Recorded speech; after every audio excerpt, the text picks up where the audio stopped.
Francesco Nesi, thank you very much for coming to Romania, and the stage is yours. Thank you so much, Marius. Great to be here. I'm very happy. Thank you for the invitation. You brought here a lot of people. It's great that you all are attending this event, not only my talk, of course, but this great exhibition. I come from Italy, so potrei anche parlare in italiano. Maybe some of you can understand, but unfortunately I'll be speaking in English, but I hope that through the translated slides into Romanian, you could somehow follow me when I'm speaking. Speaking about what a small change might bring a big impact. You know? Retrofitting our own apartment could be just a drop, water drop in the ocean, but drop by drop, we can really go together towards the green transition. No? In the EU, they are speaking about green transition, Green Deal, and so on. Also, policymakers should also make some norms about these incentives, how to support this green transition. But I think, in my opinion, everybody of us should contribute somehow. And that's our contribution from our side. So first of all, I'm director of ZEPHIR Passivhaus Italia. This is the Zero Energy and Passivhaus Institute for Research. We are doing a lot of activities like dissemination. Here you can see that we are organizing national and international conferences. Like here, I'm also doing dissemination in Romania, in this beautiful country. We are giving training to tradespersons as well as to professionals, so architects, engineers, and so on, in order to increase their level for approaching this new passive house approach, this new low energy scheme. We are speaking here, we are at an nZEB Expo. No? I don't know how many of you know what nZEB is. nZEB is a nearly zero energy building. So I'm a building physicist. So for me, numbers are important. If you tell me nearly zero, what is nearly zero? Is zero or what is one? Is it close to zero or 0,1 or 0,1 or 10? Is it enough close to zero? What is this definition? Is crazy, but the European directive is like this, and every country has its own definition. So we end up in the end that we have 25 different nZEB definitions, one per country. It's crazy, you know? So in Italy, we have one definition. If you go to Greece, another one. We cannot compare all the definitions one to the other.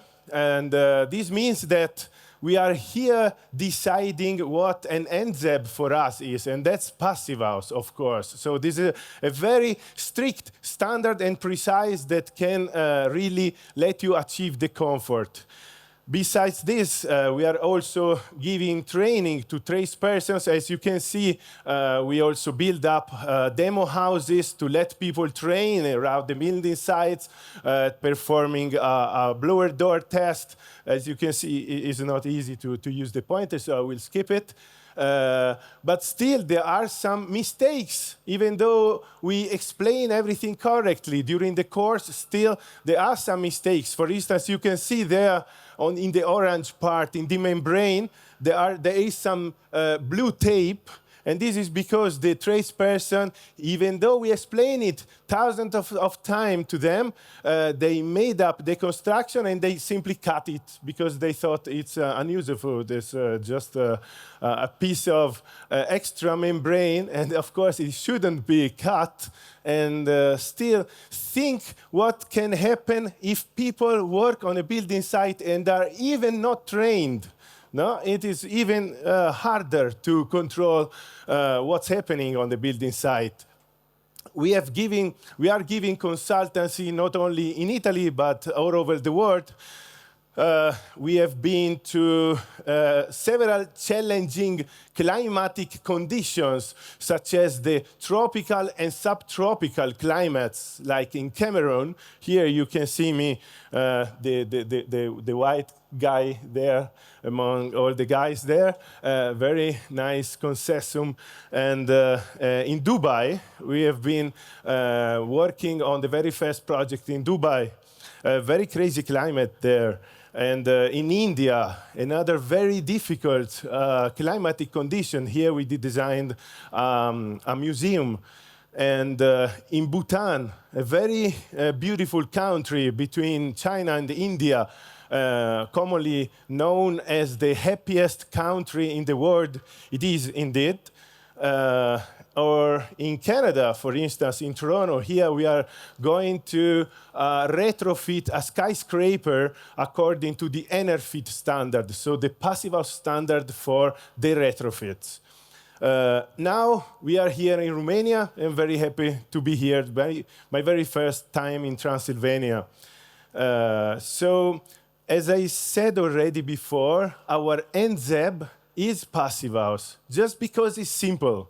And we can train people, we can explain it, we can monitor, and you can see that after the monitoring, also after 25 years monitoring, the results perfectly match the design results which had been attained during the design phase. So that's great. So it's not only a certification on paper. We are really dealing with comfort and with high level of performance. How does it work? So first of all, we should not consume. It is easy to say, but if we want to translate it into technical topic, we can say you should insulate in a continuous way your envelope in order that you don't have holes where heat during the winter time can flow outside in an uncontrolled way. But who brings the heat inside? Either active system or passive system. Since we are dealing with the Passivhaus, the first, most important passive system is the window, which can bring heat besides light into the building. And that's very important, how to choose the right parameters of the windows, how to fit, how to install them in the building assembly, in the wall, how to choose the right thermal parameter for the frame, for the glazing, for the spacer, for everything. Otherwise, the overall balance could be negative. But I would like to have it positive. So if I install a window, in the overall balance of the energy balance of the windows, I would have the fact that I heat for free. So I get more heat than losses. And that's the goal. So the window becomes indeed our natural radiator. And we should design it and conceive it like this. Of course, one of the major sources of losses is thermal bridges. Thermal bridges, you can think about a bridge which brings the heat outside during the winter. And as we live in Italy, it also, we have hot climate, hot summer. You can also have part of the country, like Constantia and so on, which is warmer. Also in summer, we should avoid that the heat flows in by letting the cool inside and not letting it flowing outside in an uncontrolled way. So thermal bridges should be designed properly, addressed properly, and try to find out the right solutions to be communicated to the executors. And then airtightness. This is a very difficult word, and this is not compulsory in Italy. In most of the European countries, it is not compulsory. Nobody asks for a blower door test. In the region where we live, where I live, even though I come from Florence, from Tuscany, but I live in the north, close to the Alps, close to Austria border, there it is compulsory, but only in this region. The rest is not compulsory. But why should we perform one or more than one blower door test in a building because it really looks for the air leakages. Through the air leakages, humidity flows according to the heat flow normally, and it goes to colder and colder layers where at a certain point it condenses. If it condenses on the load-bearing structure, it could eventually collapse or it could become rotten and mold and so on, so it could damage the structure. So from structural reason, for safety reasons, we should really perform blower door tests whenever we use high performant components such as new windows, especially in the retrofits, without installing a ventilation system and so on. So this is mostly recommended when you are approaching high-level construction. And finally, a ventilation system. A ventilation unit is required to keep the levels of humidity very low. Not too low, but at the range, at the comfort range, let's say. It gives you a very good air quality. While recovering, let's say, 85 to 95% of the heat contained in the exhaust air that I'm pushing out, and before letting it go out, most of the heat is recovered, passed through the filtered and clean air which is incoming from outside, which becomes warmer, and then it flows into the house. So it's a very simple concept. And it works just because all the details are perfectly harmonized and thought in advance. And this holds also for the retrofits, which I'm going to speak about today. For the retrofits, of course, it's hard to achieve this high level of performances in terms of energy efficiency, like in a passive house in a new build. So some compromises have to be taken, but still we can design the highest comfort possible. And this is why the Passive House Institute developed this kind of certification called EnerPHit, which applies mostly to the retrofit. And this also holds now for apartments. So I'm happy to say that we did the very first passive house certification of an apartment. It was the very first one worldwide. And through this, we created, together with Passive House Institute, a very brand new certification scheme called EnerPHit Unit. So this holds not only for apartments, but also for offices inside a bigger building. So this means, in few words, if you want to retrofit your own apartment, you can bring it to the highest level of comfort possible with good quality of the air, with very, very low energy costs, energy bills every month. So what is a passive house? So indeed, it is a house which consumes nothing. No, this is wrong. So technology today doesn't help in providing solutions to have a house which consumes nothing, but very, very less power. And how much is this power to heat up your house in the worst day of the year? You could think about a single family house of 100 square meters, and you can, in the worst day of the year, heat it up with just 35 candles, or just one hair dryer, or a cow, whatever you have. If you have 2 cows, you have to open the windows because it's too warm. Yeah? Or you could even invite your friends for dinner, and you just don't heat up the heating because they are simply bringing you some extra heat, which we can calculate. Of course, you have to offer the dinner, so let's put on the balance what you can decide to do. And so passive house works for every climate, as you can see here from this map. And we are also exploring, as you saw before, different countries and different climatic conditions. But the question that the clients always arise is, but does passive house really pay back? And in early 2017, we have done a research, a theoretical research, which we published. Here you can see also the link to download it. A theoretical research by bringing a sample house and bringing it to several climatic conditions in several cities in Italy in order to prove whether retrofitting a house according to the minimum national required by law or up to the nZEB or up to the passive house really pays back.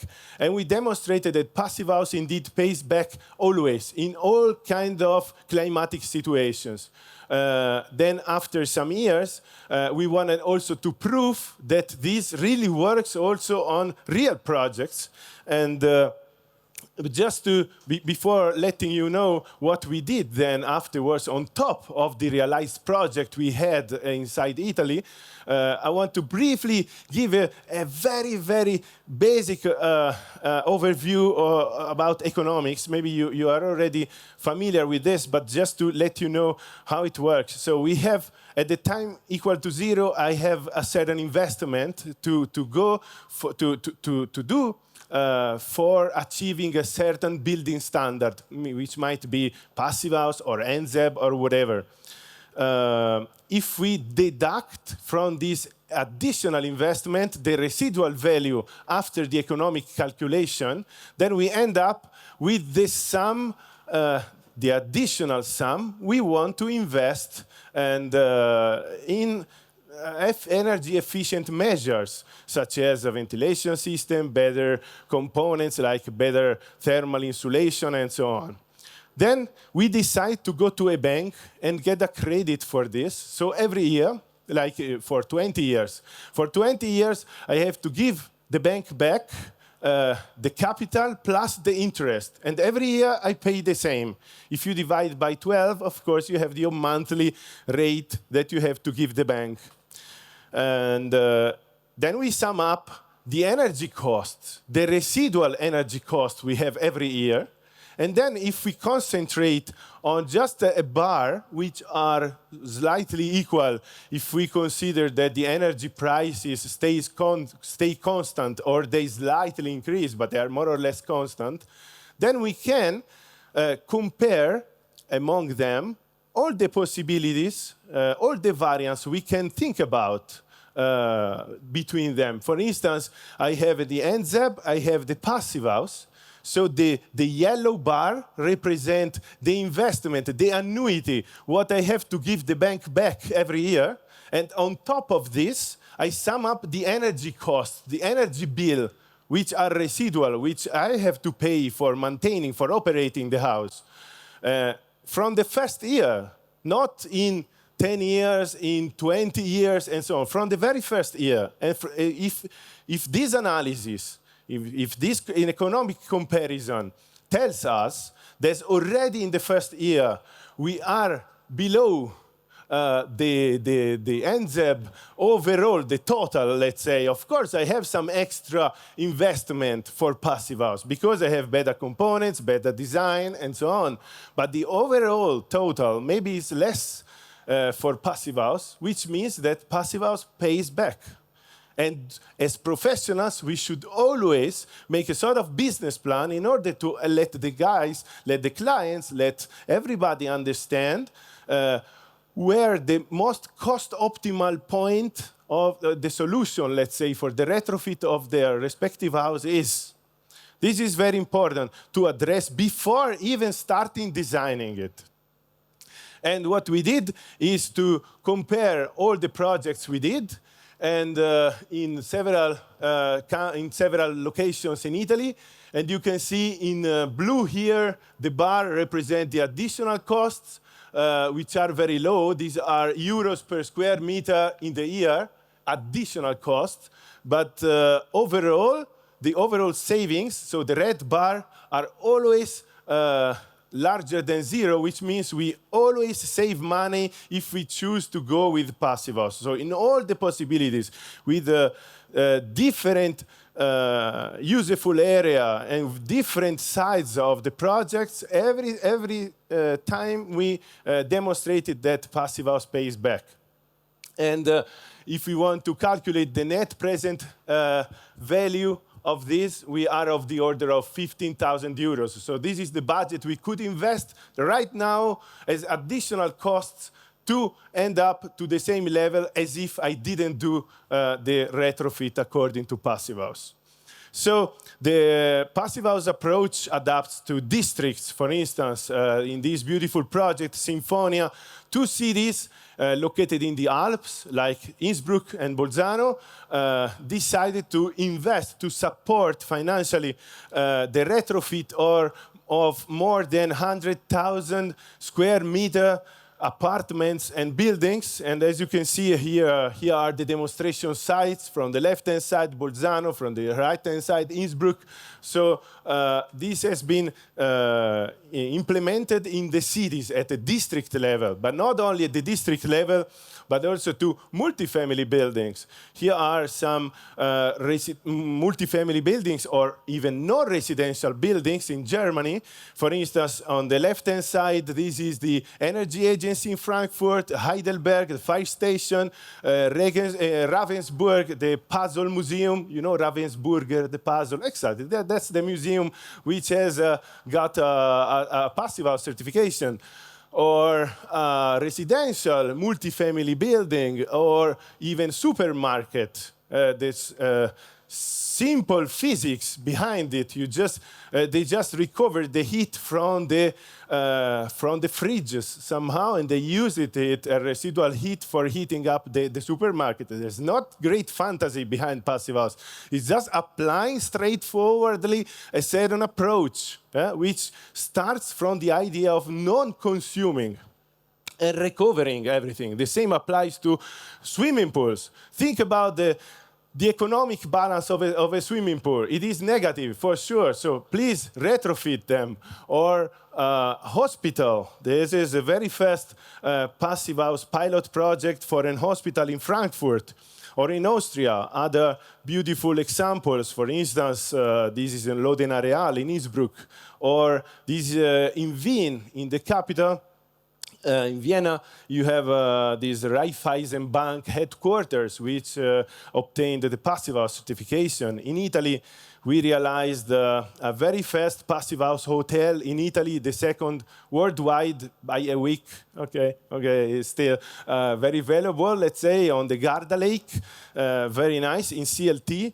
And in timber frame construction, a ground school in Collecchio, close to Parma. Also for the public administration or for private investors, for a builder. He realized this beautiful multifamily building in Bari, close to Bari, so in very warm locations, or retrofit of an existing building to become a church community center in the same place where we have our headquarters in Trentino. Spain, we have also office buildings or high-rise buildings. And in the US, also other beautiful examples like office building or a boutique hotel, an ex-Pirelli building, which has been retrofitted up to the Passivhaus level. It was presented this year at the Passivhaus International Passivhaus Conference in Innsbruck. To even single-family house. We are getting from the larger district-level multi-family buildings and non-residential to single-family house.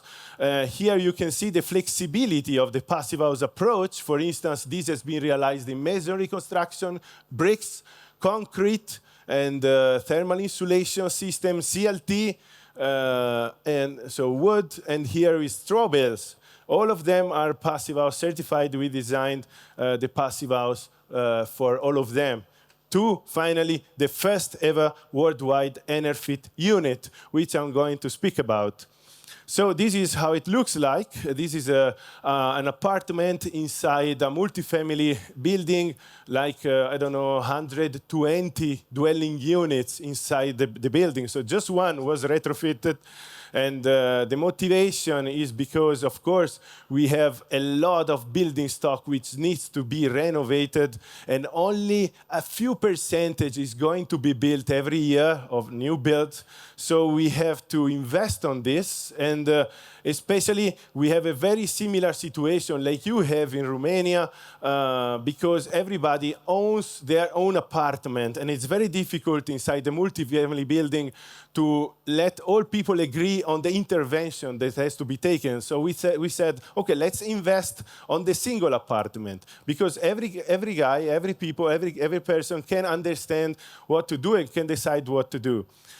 And of course, most of them are really consuming a lot of energy, and we needed to make a sort of showcase for the population. The owner of this apartment is an architect, he's a passive house designer whom I trained, and he decided to retrofit his own house.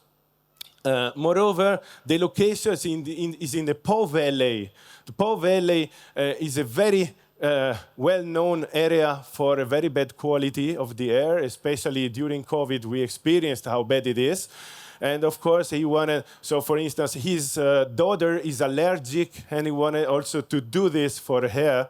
So indeed, what were the objectives? For instance, to demonstrate the cost effectiveness and feasibility, viability of this approach, to implement workforce which is unfamiliar with passive house, normal tradespersons which attended no tradesperson course.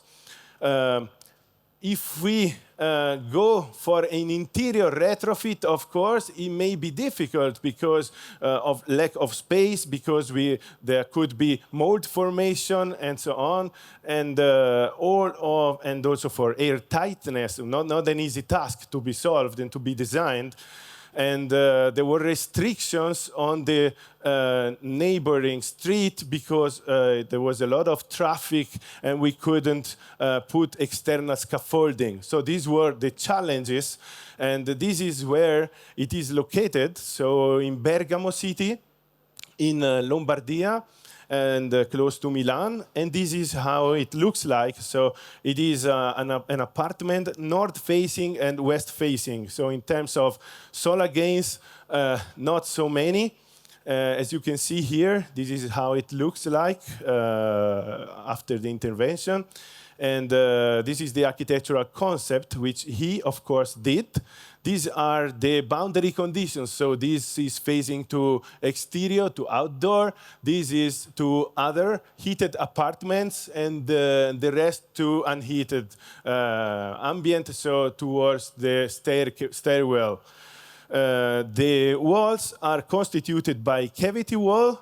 So it's not structural, so we could demolish the interior and plaster it again. And of course, thermal bridges is one of the major challenges there. We used materials with a very high thermal resistance, such as polyurethane and VIP, so vacuum insulation panel around the concrete pillars. And as you can see here, the surface temperatures are very high, and we could give a lot of comfort to the apartment. But what about the neighbors? Did we cause any problem to the neighbors? Because, of course, here everything is well read, so we did a 3D calculation in order to see whether we provoke mold to the neighbors, because we are not giving heat to them anymore, which is fine from the one side, but from the other side, are we guilty? Were we guilty? Let's say, is this due to us or not? So we wanted to investigate the situation before and after the intervention. So before the intervention, we had condensation risk on the seal and mold risk at the joint between the intermediate ceiling and the external wall. And after the intervention, they, with the use of insulated roller shutter and triple glazing, they still have condensation risk and mold formation, but we don't. So it's not us being guilty. It was bad before, it is bad afterwards. So for the air tightness, I'm already over, so I have to hurry up. For the air tightness, even though we trained the guys at the building site, still there were many damages to the materials used because they didn't use the proper materials. The first blower door gave a very unsatisfactory result, so 1,6. We were aiming at below 1, let's say. So we were very embarrassed, and we had to speak to them again, change the material, replace them, do it again, tape properly, and of course we came to the achieved result, so less than 1, and everything was done then indeed properly after retraining them again at the building site. For mechanical ventilation, a compact heat pump was used. This is how it works. We can give more hints about this if you come to Ingegneria Creativa stand. I won't give in deep detail about this, just to know that this is a sort of heat pump which helps recovering the heat from the extract air while producing also domestic hot waters. It's a very compact unit which we decided to put inside our building, and with a very compact network distribution of the air, as well as for the extract air. This is the outdoor air and the exhaust air. So as you can see also, we used only small areas for a false ceiling.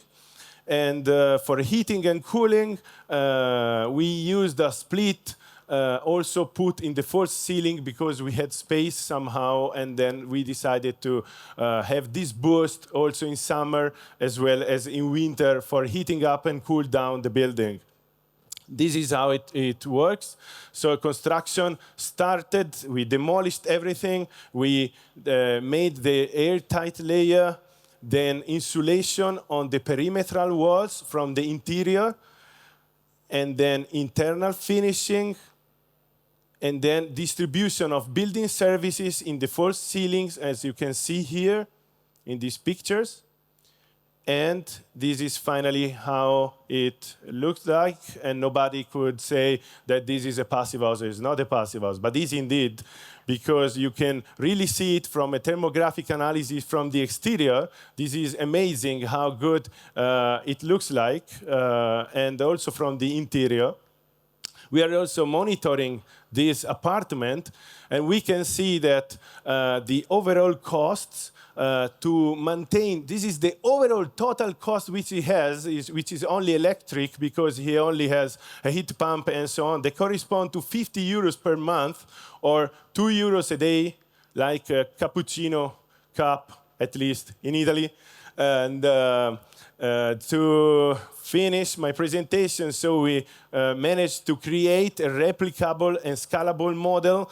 The effective additional costs are comparable to any other retrofit in Italy, which you could do today with the cost of 1,400 euros per square meter, which is the normal cost for Italy right now, compared to the cost of a new build, which is around 2,000 euros. And so there's a wide potential for retrofit. There are still some criteria to be defined, but basically we need some more pilot projects. So we are going to do our second project in Salerno, close to Naples. So further steps, if you want to train yourself, there's Accademia Soufflette, please refer. And for consultancy support, in any case, we are here to support you from financial point of view or from thermal bridging point of view, for certification of components and so on. So finally, I want to thank you for the attention, and for anything, you can find us at the stand of Ingegneria Creativa, as Marius said before, from 3 o'clock on, and mulțumesc, and sorry for being so late.